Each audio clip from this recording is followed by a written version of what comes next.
Hello there. Today I want to talk about the ultimate KPI or key performance indicator that I've been exploring.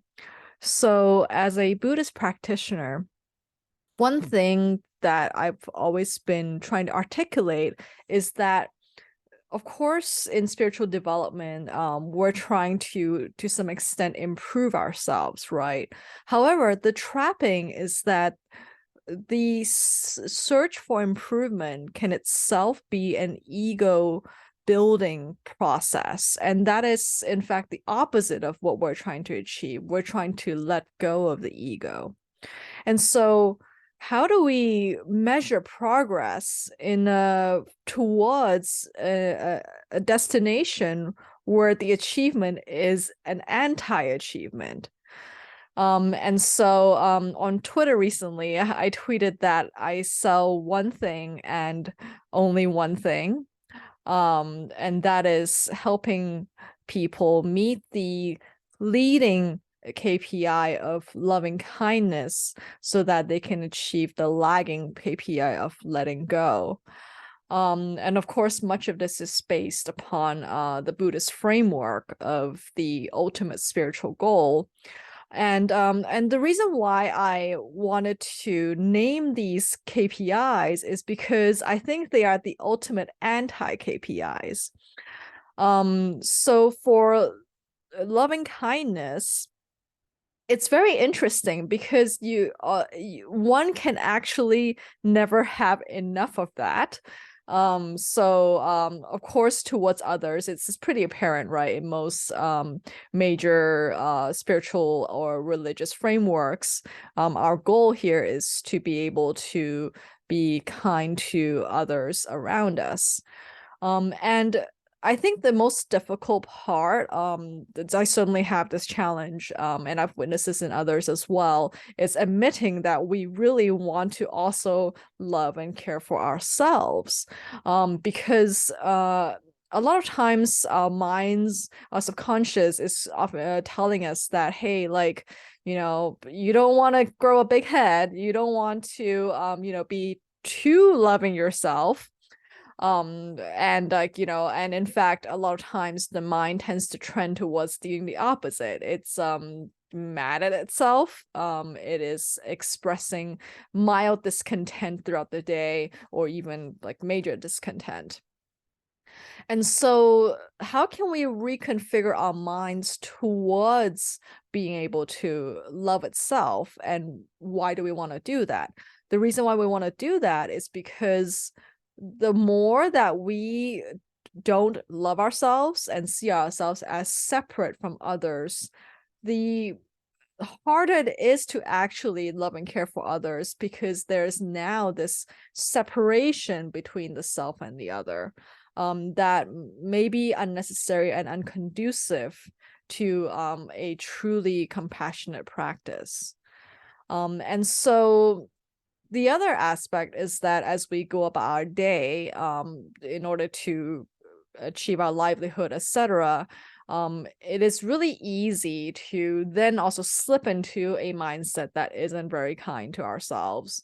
And so, having kindness and gentleness and calmness, these aspects of conduct as part of our leading KPI also acts as a really good check-in to make sure that in our attempt to, strive and to go about our daily lives, that we're not doing so at the cost of loving kindness.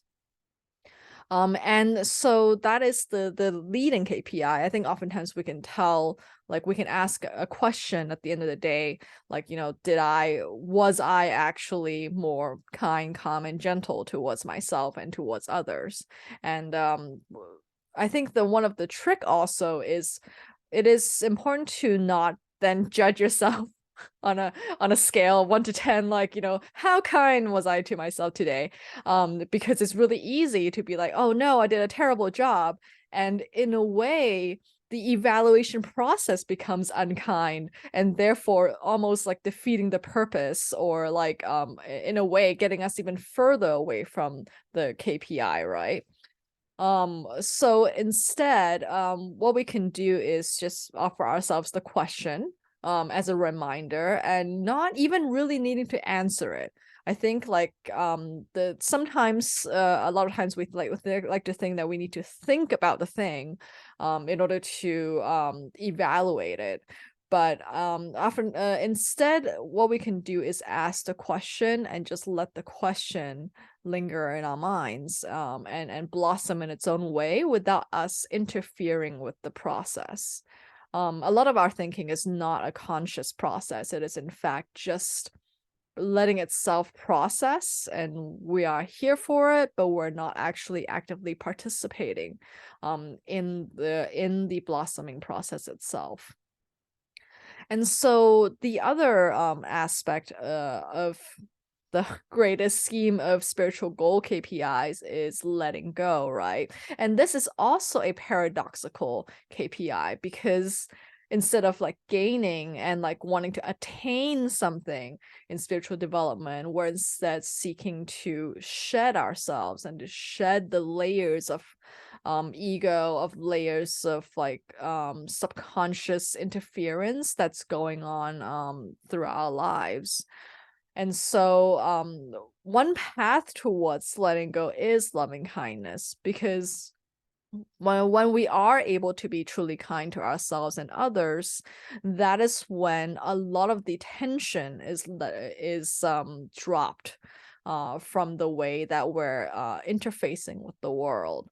And so in the long run, the whole goal is to let go, because the implicit result of letting go is happiness. And there is like, from my observation, from my study of teachings from Buddhism, and from observing teachers who walk the walk and talk the talk, I've seen that their ability to let go is completely correlated with the natural levels of happiness. And so it is really easy, of course, for us to go, okay, let us be kind to ourselves, and therefore we let go, and therefore we're happy, right? However, I want to emphasize that the ultimate goal, at least in the Buddhist context, is that we are trying to um, reach the state of letting go once and for all.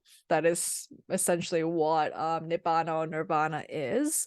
And it seems like a really lofty goal, right? However, the good news is that in the Buddhist context, every little increment that we make towards kindness, towards letting go, will immediately result in incremental happiness.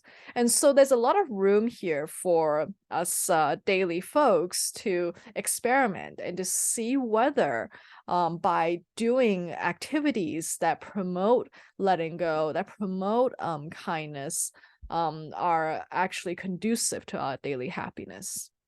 And so right now I have an offering called Kind Camp, which I host twice a month.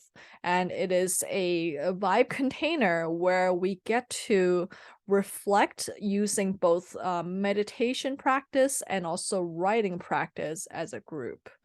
And I'm very much a curator of really fantastic Buddhist teachers. And what I would like to be able to provide to you is this opportunity to practice a lot of these teachings, and to be able to discover how much we are all able to access the kindness that is within ourselves and our capabilities, that may sometimes be a little obscured as we go about our daily lives. And to be able to experience this letting go process together. And so to summarize, um, I sell one thing and only one thing, that is helping you meet the leading KPI of loving kindness towards yourself and towards others, and also leading to the lagging indicator of letting go and eventually happiness. All right. And so I hope to be able to meet you. So please feel free to reach out to me through wherever you're seeing this video. And I look forward to chatting with you.